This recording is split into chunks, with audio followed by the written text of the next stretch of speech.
안녕하세요. 요즘 뉴스나 신문을 보면 왜들 그렇게 사람들이 약자를 괴롭히는지 모르겠어요. 직장 상사가 부하를 괴롭히고 친구가 친구를 때리고 부모 자식 간에 폭력이 난무하고 말이지요.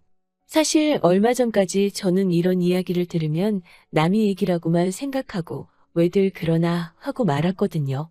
그런데 알고 보니 제 딸이 이런 이야기의 피해자일 줄이야 누가 상상이나 했겠어요. 그런데 참 사람 관계라는 게 좁아요. 이렇게 제 딸을 괴롭히던 사람을 그런 자리에서 마주하게 될 줄 누가 상상이나 했겠어요? 제가 그 나쁜 여자 버르장머리를 어떻게 고쳐놓았는지 지금 이야기해 드릴게요. 저는 이제 다 큰 딸과 아들을 둔 50대 후반의 주부예요. 모든 부모가 그렇듯 자기 자식은 다 괜찮아 보이죠. 저도 그래요. 제가 보기에는 나무랄 데 없는 자식들이지요.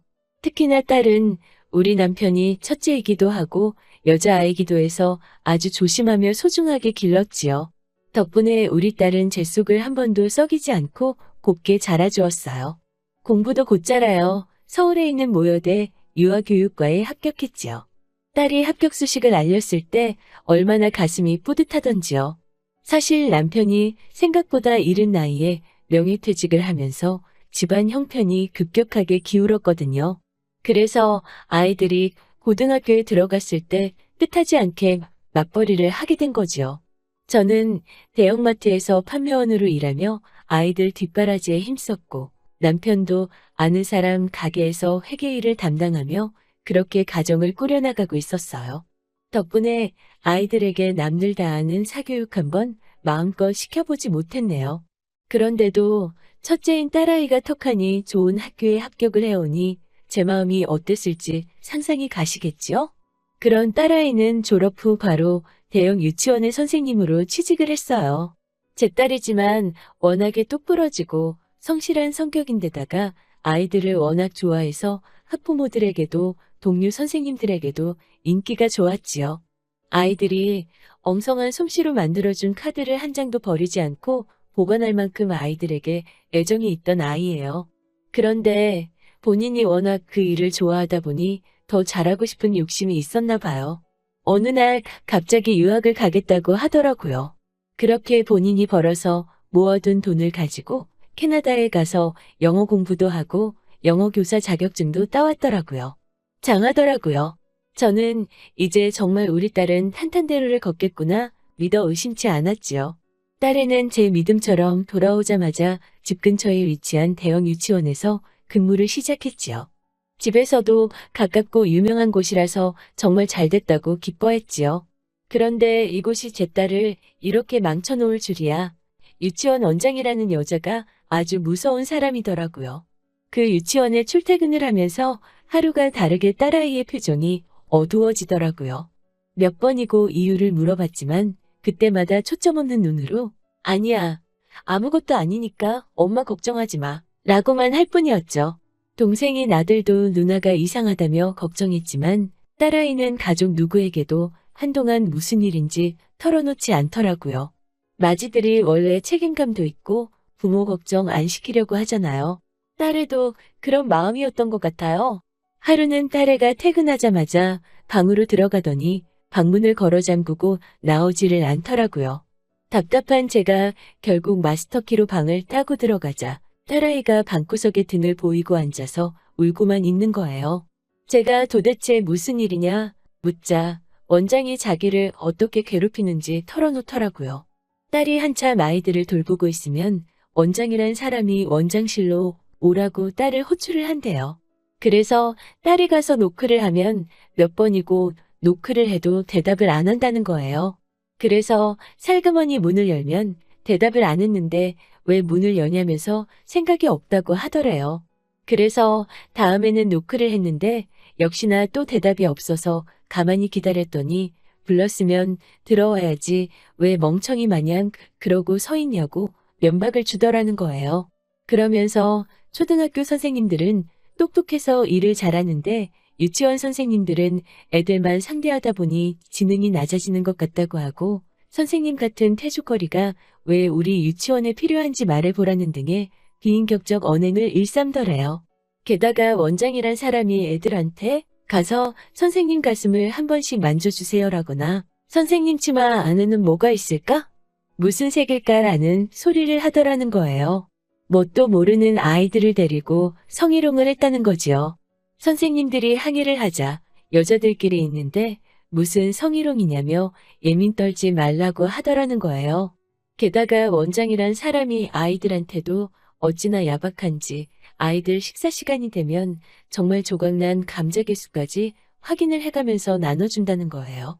그게 영양을 생각해서가 아니고 아까워서 그런다는 거죠. 한 번은 딸이 아이들이 부족해한다고 아이들 식단에 좀 더 신경 써야 할 것 같다고 의견을 내자 이 유치원이 네 거냐면서 네가 재료 사고 돈 될 거냐고 길길이 날뛰더라는 거죠. 딸이 무엇보다도 가장 큰 문제라고 보는 건 선생님들이 버젓이 옆방에서 아이들을 지도하고 있는데 외부인을 견학이라는 말도 안 되는 이유로 사람들을 시도 때도 없이 데리고 온다는 거예요. 아이들의 안전 문제도 있고 한데 이렇게 외부인들이 매일같이 드나드니 딸이 걱정이 많더라고요. 게다가 그 사람들 중 하나는 아무래도 원장의 애인 같다고 하더라고요. 남편이 아닌 걸 전 직원이 뻔히 아는데 여보자기라고 부르는 소리가 다른 교실까지 들리는 일도 예산일이고 한 번은 애들 놀이방에서 그 남자가 원장 스커트를 내리는 모습을 본 선생님도 있었다더라고요. 하지만 딸을 포함한 다른 선생님들이 이런 문제를 지켜볼 수밖에 없는 건 유치원이라는 업계가 생각보다 좁아서 잘린 다음에 다른 곳으로 이직하는 게 쉬운 일이 아니라고 하더라고요. 그래서 마음 같아서는 당장이라도 교육청에 이야기하고 싶지만 그럴 수가 없다고 하더라고요. 실제로 딸아이가 그 유치원에서 일을 시작하기 전 한 용감한 선생님이 이 사태를 고발했지만 아무 결실도 없이 뜨뜻미지근하게 흐지부지 끝나고 그 선생님은 결국 다른 유치원으로도 다시 취직하지 못했다는 소문이 있다더군요. 이야기를 듣는데 어찌나 화가 나고 복장이 터지던지요. 당장이라도 쫓아가서 원장이란 여자의 뻔뻔한 낯짝을 한 대 날려주고 싶었지요. 그렇지만 제가 빽이 있는 것도 아니고 집안 형편이 넉넉해서 딸한테 당장 관두라고 말해줄 수도 없었지요.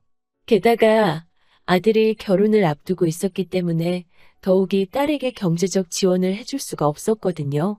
그저 못난 부모인 제 자신을 탓하는 것 말고는 할 수 있는 일이 없었지요. 마음이 참 아팠어요. 그런데 진짜 사람이 항상 착하게 살아야 한다는 말이 맞는 말이더라고요. 아무리 한국이 좁디 좁은 땅이고 두 다리만 건너면 아는 사람이라지만 그 여자는 감히 상상도 못했겠지요. 내 딸과 나를 그런 자리에서 마주할 줄 말이에요. 아들에게 여자친구가 있다는 건 진즉에 알고 있었어요. 아들 말로는 통통 튀는 매력을 가진 아가씨라고 하더라고요. 부모님은 어떤 분들이냐 묻자 어머니는 교육자이신데 성격이 조용하시고 느긋하시며 아버지는 지역 내 유지인데 평판이 아주 좋은 분이라고 하더라고요. 조건만 들었을 때는 솔직히 우리가 오히려 기우는 쪽이라 내심 걱정이 되었지요. 좋은 대학교 졸업해서 좋은 회사에 다니고 있는 제 아들이 제 눈에는 그 어떤 연예인보다도 멋있어 보였지만 다른 사람들은 또 다르게 볼 수도 있으니깐요. 그래서 제가 그쪽에서는 너보고 뭐래? 마음에 들어 하시디? 라고 묻자 아니나 다를까 아들이 말하기를 사실 처음에는 그 집에서 자기를 별로 좋아하지 않았다고 하더라고요. 그런데 여자친구가 우리 아들이 없으면 못 산다고 죽는 신용까지 하는 판이 되니까 어쩔 수 없이 허락한 교제였다고 하더라고요. 아들이 그런 대접을 받았다고 하니 기분이 영 좋지만은 않았어요. 그런데 일주일 전쯤 아들이 심각한 표정으로 저와 남편에게 할 말이 있다며 부디 화내지 말고 들어달라고 하더라고요. 자라면서 한 번도 그런 식으로 이야기를 한 적이 없던 아들이라서 도대체 무슨 일로 일어나 걱정이 앞섰지만 한번 말해보라고 하였지요. 그러자 하는 말이 여자친구가 임신을 했다고 하더라고요. 아니 세상에 아무리 요즘 혼전 임신이 혼술하지만 그건 남들 얘기니까 웃어 넘겼죠. 믿는 도끼에 발등 찍히는 기분이 이런 기분일까 싶더라고요. 바른 생활만 하는 듬직한 아들이라고 믿었는데 임신이라니 이걸 어째야 하나 싶더라고요. 고지식한 남편은 사실 며칠 동안 아들을 쳐다도 안 보더라고요. 하지만 자식 이기는 부모 없다고 어떻게 할 수 있나요? 결국 서둘러서 결혼을 시키기로 하였지요. 상황이 이렇다 보니 갑자기 집에 목돈이 필요하게 된 거예요.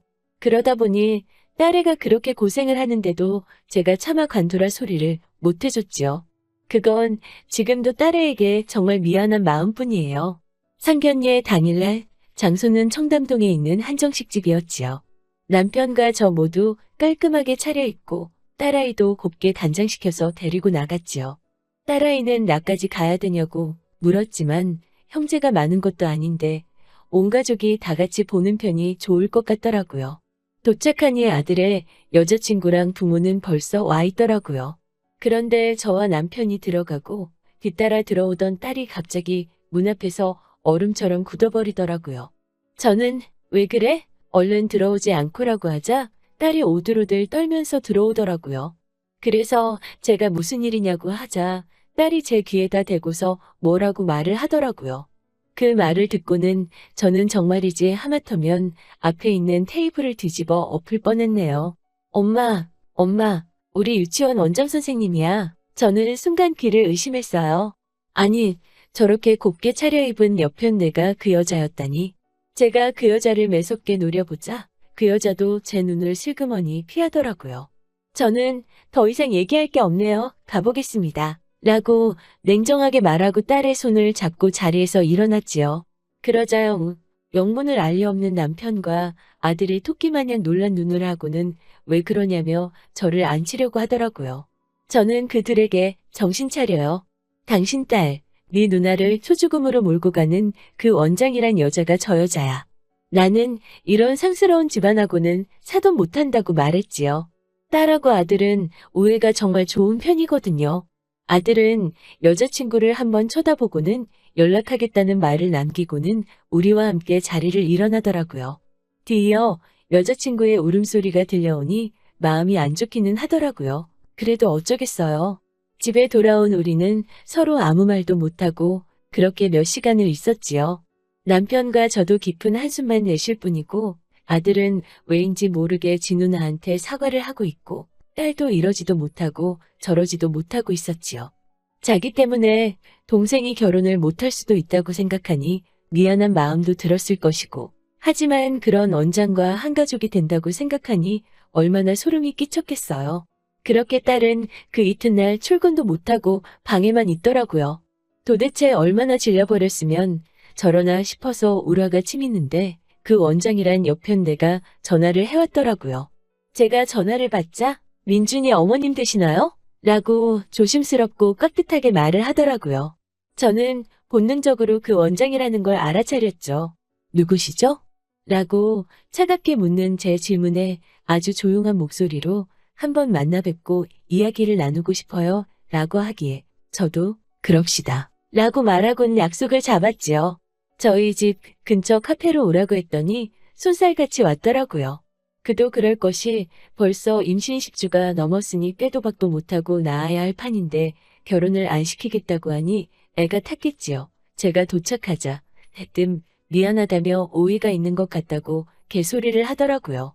저는 오해는 무슨 오해요? 우리 딸한테 퇴주거리 같다고 한 게 오해인가요? 지능이 낮다고 한 게 오해인가요? 우리 딸 치마 속에 뭐가 있나? 무슨 색을 입었나는 왜 궁금하셨어요? 라고 쏘아붙였죠. 그러자 그 여자가 미안하다고 연신 사과를 하는데 그런 말 몇 마디로 저와 제 딸이 받았을 상처가 괜찮을 리 없었지요. 저는 듣자 하니 원장님은 애인도 있으시다면서요. 그런 엄마 보고 자란 며느리는 트럭으로 줘도 싫다고 말했지요.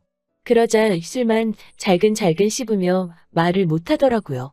기왕 이렇게 된 거 그쪽 남편한테 가서 그쪽이 도대체 어떻게 하고 다니는지 다 말해줘야겠다고 하자 갑자기 아주 손이 발이 되게 빌어대더라고요. 저도 마음이 좋지만은 못했어요. 딸아이를 위해서는 낳는 행동이지만 아들과 아들의 여자친구를 생각하니 어느 선에서 마무리를 지어야 하나 고민이 되더라고요. 저는 그 원장에게 몇 가지를 제안했어요. 일단 원장 자리에서 내려오라고 했지요. 그 자리에서 내 딸을 포함한 선생님들한테 그런 포악한 행포를 저지르는 일은 그만두시라고 말이지요. 그리고 내 딸을 포함한 거기서 일하는 선생님들이 이직을 하게 된다면 절대 어떠한 개입도 하지 않겠다는 각서를 쓰고 공증을 받아오라 했지요. 그러자 그 여자가 일단은 알겠다고 하더라고요. 그리고 애들 결혼시키면 애들은 우리 집에 들어와서 살게 할 거라고 했지요. 당신이 내 딸을 무슨 인질 대하듯이 한 것처럼 이번에는 내가 당신 딸을 데리고 있어야겠다고 말이지요. 일단은 이 정도만 해두고 딸에게 소식을 전해줬어요. 이 정도면 네 마음이 풀리겠니? 동생이 결혼해도 괜찮겠니라고 묻자 딸은 생각을 좀 해봐야겠다고 하더라고요. 그러더니 그날 밤 딸이 굳게 결심한 듯 이 정도면 될 것 같다고 동생 결혼 허락해 주시라고 하더라고요. 미안하고 고맙고 딸에게 여러 가지 복잡한 마음이 들었지요. 그런데 아무리 제가 이해하려고 했어도 세상 일이라는 게 결국 다 밝혀지기 마련인가 봐요. 원장은 약속한 대로 원장직을 내려놓고 각서도 써주었어요. 딸도 전보다 훨씬 표정이 밝아졌고요. 아들의 결혼 준비도 착착 진행되고 있었지요. 그런데 한두어 달 지났을 무렵인가 아들 여자친구가 우리 집에 울면서 왔더라고요. 얘기를 들어보니 원장의 내연남이 원장의 남편을 찾아가 두 사람의 관계를 빌미로 돈을 요구했다고 해요. 지역 유지 평판에 흠을 내기 싫으면 돈을 내놓으라는 것이었죠. 그런데 남편이란 사람이 돈을 주기는커녕 그런 마누라는 필요 없다며 돈은 못 주겠고 대신에 그 여자를 가져가라고 하고 나선 이혼을 했다더라고요. 며느리 될 새애기에게는 미안한 마음이었지만 한편으로는 꼬스운 마음이 들더라니까요. 제가 이번 일을 겪으면서 다시 한번 세상의 진리나 마찬가지인 결국 다 자기가 한 대로 돌아온다는 걸 다시 배웠네요. 얼마 전에 며느리가 아들을 낳았는데 우리 아들 어렸을 때하고 똑같이 생겼어요. 며느리 말로는 원장은 결국 그 내연남하고 도망갔다고 하더라고요. 며느리도 이제는 체념한 눈치였어요. 보고 있으면 짠해요. 딸에게는 어찌됐건 엄마는 필요한데 말이지요. 날씨가 많이 따뜻해졌네요. 다들 행복한 봄날 되시고요. 서로서로를 귀하게 여기는 하루 되시길 바래요. 들어주셔서 감사하고요.